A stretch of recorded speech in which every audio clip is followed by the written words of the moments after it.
বন্ধুরা, আমাদের চারপাশে পজিটিভ বিষয়ের থেকে নেগেটিভ বিষয়ের প্রকটতা কিন্তু অনেক বেশি।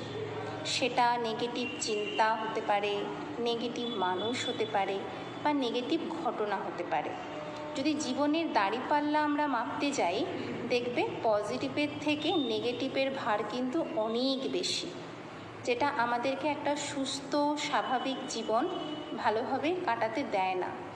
নেগেটিভের ভার এত বেশি আমাদের ওপর পড়ে যায় যে আমাদের মাথা নুইয়ে যায়।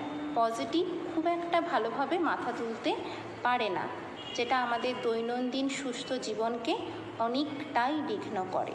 তো যদি আমরা নেগেটিভ মানুষ, নেগেটিভ চিন্তাভাবনা এবং নেগেটিভ ঘটনা থেকে নিজেকে যতটা বেশি সরিয়ে আনতে পারবো, জীবনে ততটা ভালোভাবে আমরা বাঁচতে পারবো, বা আমাদের চারপাশে যে মানুষগুলো আছে তাদেরকেও একটা সুস্থ স্বাভাবিক পজিটিভ জীবনে বাঁচার জন্য আমরা সাহায্য করতে পারবো।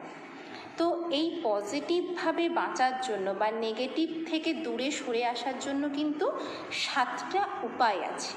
এই যে 7টা উপায় আছে সেটা আমি তোমাদের সাথে শেয়ার করব, ঠিক আছে, আমার পরের ভিডিওতে। তো ততক্ষণ বন্ধুরা একটু পজিটিভ